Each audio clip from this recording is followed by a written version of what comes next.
Assalamualaikum warahmatullahi wabarakatuh. Perkenalkan, nama saya Regita Dwi Anwar Putri dengan NIM 203. Nah, kali ini saya akan menjelaskan bagaimana itu dasar-dasar dari Python.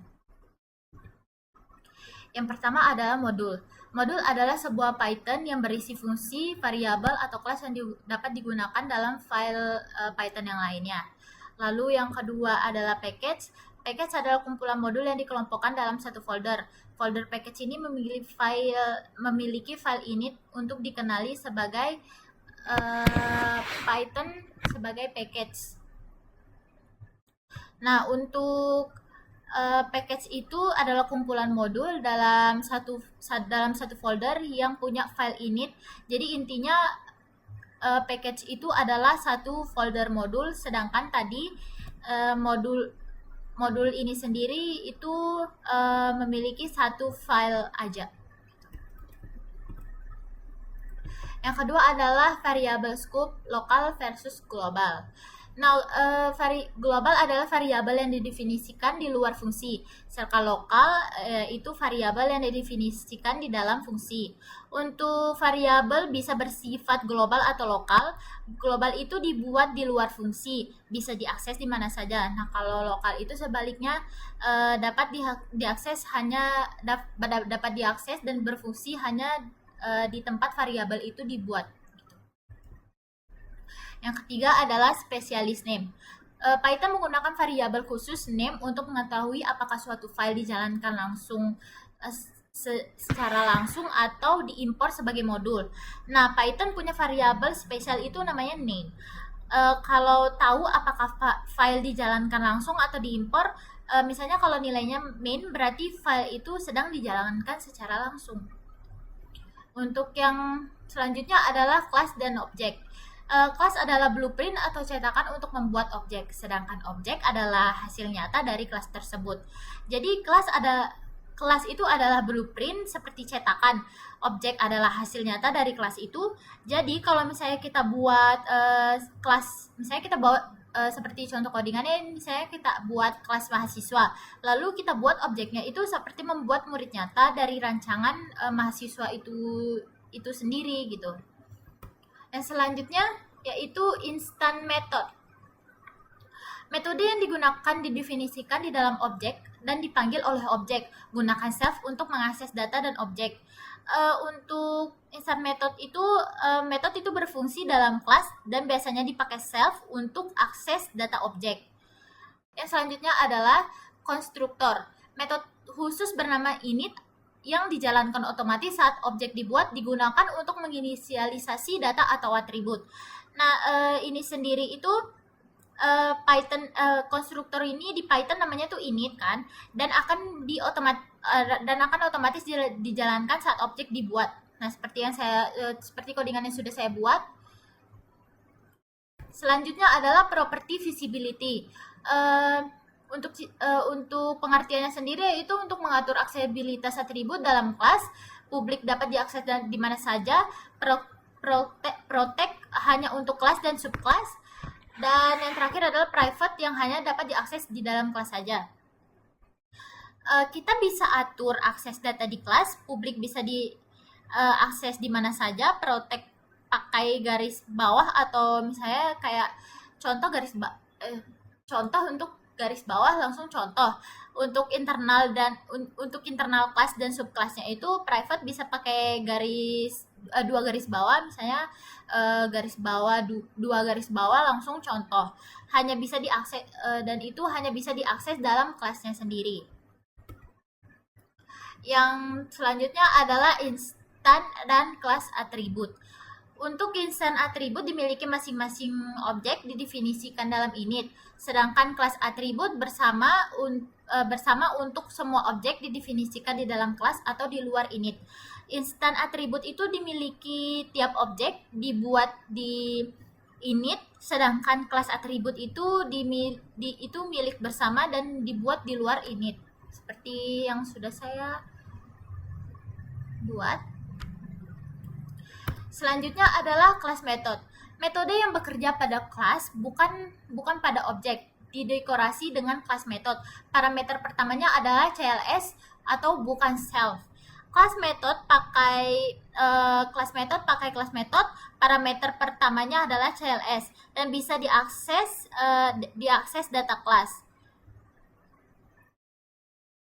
dan dapat diakses data class. Untuk selanjutnya adalah statistic method. Metode yang tidak bergantung pada objek atau kelas. Didekorasi dengan statistic method biasanya digunakan untuk logika tambahan. Nah, untuk statistic method tidak tergantung pada kelas atau objek dan biasanya itu buat fungsi logika tambahan aja. Selanjutnya adalah class inheritance. Kelas anak atau subkelas dapat mewarisi atribut dan metode dari kelas induk atau superkelas. Bisa juga melakukan overriding. Inheritance itu adalah kelas anak yang mewarisi kelas induk. Bisa juga override metodenya kalau abstrak kelas itu kelasnya yang nggak bisa langsung dibuat objeknya dan punya metode yang wajib diisi kelas turunannya tersebut. Selanjutnya adalah abstract method. Abstract method ini metode yang harus diimplementasikan oleh subkelas. Gunakan ABC, titik ABC dan abstract method tidak bisa langsung dibuat objek dari kelas abstrak. Selanjutnya adalah data class. Data class adalah fitur dari Python atau modul data class. Untuk membuat kelas data secara ringkas dan otomatis, gunakan hashtag data class. Data class dibikin kelas data jadi lebih singkat dan otomatis pakai data class dari modul data classes. Jadi nggak perlu nulis init secara manual lagi. Selanjutnya adalah non. Non adalah tipe data khusus di Python yang menandakan tidak ada nilai atau kosong. Umumnya itu digunakan sebagai nilai awal atau pengecekan. Contohnya itu seperti yang saya sudah terangkan kodenya di sini. Selanjutnya adalah packing dan unpacking. Yang pertama adalah packing, menggabungkan beberapa nilai ke dalam tuple atau list. Sedangkan unpacking adalah memecah tuple atau list ke dalam beberapa variabel. Selanjutnya adalah duck typing atau structural typing. Duck typing if walk like a duck and quack like a duck is a duck. Artinya selama objek punya metode yang dibutuhkan, jenis kelasnya itu tidak penting. Sementara untuk struktural typing itu ada dilihat dari struktur atau metode yang dimiliki, bukan warisannya itu. Jadi kalau objek punya metode yang kita butuhkan, kita bisa anggap itu sesuai tanpa lihat kelasnya. Kalau struktural typing itu lebih melihat strukturnya. Tuh. Untuk yang selanjutnya adalah pattern matching. Mulai dari Python 3.10, Python ini mendukung match case atau mirip dengan switch case di bahasa lain. Ini tuh membuat pengecekan itu kondisinya tuh lebih rapi gitu. Selanjutnya adalah error atau exception. Nah, error itu adalah kesalahan yang menyebabkan program itu berhenti, sedangkan exception adalah jenis error yang bisa ditangani agar program tidak berhenti secara tiba-tiba. Selanjutnya adalah exception handling. Digunakan untuk menangani error secara elegan. Python itu menyediakan struktur try, except, else, dan final. Untuk seterusnya, slide berikutnya adalah docstring. Docstring adalah komentar dokumentasi di dalam fungsi kelas atau modul. Diletakkan di baris pertama dalam triple quotes. Jadi docstring itu dokumentasi dalam fungsi atau kelas. Pakai tanda kutip 3, fungsinya itu untuk memberi penjelasan secara singkat. Selanjutnya adalah file. Python dapat membaca dan menulis file menggunakan fungsi open, read, dan write. Jadi Python bisa membaca dan menulis file pakai open dan bisa menerima argumen dari command line. Selanjutnya adalah SLI arguments atau flags. Python dapat membaca argumen dari terminal atau command line menggunakan bahasa ini. Selanjutnya adalah CSV file. Kelas anak subkelas atau subkelas dapat mewarisi atribut dan metode dari kelas induk superkelas. Bisa juga melakukan overriding. Jadi Python bisa membaca atau menulis file CSV pakai modul CFC. Selanjutnya adalah JSON file, yaitu adalah JavaScript Object Notation adalah format populer untuk menyimpan dan bertukar data. Python menggunakan modul JSON dan file JSON pakai modul JSON dan sering dipakai untuk pertukaran data. Seperti itu. Selanjutnya adalah data time, dan time zone atau tanggal dan waktu. Python menggunakan modul datetime ini untuk menangani tanggal dan waktu.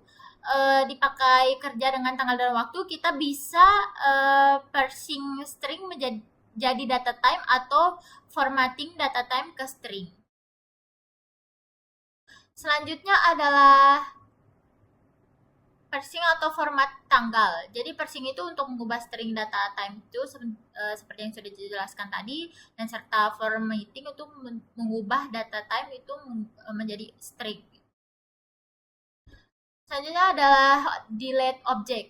Del digunakan untuk menghapus variabel atau objek dari memori. Del bisa menghapus variabel atau objek, misalnya untuk ekspresi dan untuk perintah Python yang lebih kompleks. Selanjutnya adalah eval dan exit. Eval itu menjalankan ekspresi Python dan mengembalikan hasilnya, sedangkan exit menjalankan perintah Python atau bisa multi-talent tidak mengembalikan hasilnya tersebut. Lalu ada enumeration, yaitu fungsi enumerate digunakan untuk looping list sekaligus mengambil indeksnya. Selanjutnya adalah iterable atau iterator. Iterable ini adalah objek yang bisa di loop atau di list, tuple dan lain-lain. Dan iterator ini adalah objek yang bisa dipanggil next berulang kali. Lalu yang selanjutnya adalah generation atau yield. Generation menghasilkan nilai satu persatu dengan yield, lebih hemat memori daripada list seperti biasanya. Baik, mungkin segitu saja yang dapat saya sampaikan. Mohon kurang lebihnya dimaafkan. Assalamualaikum warahmatullahi wabarakatuh.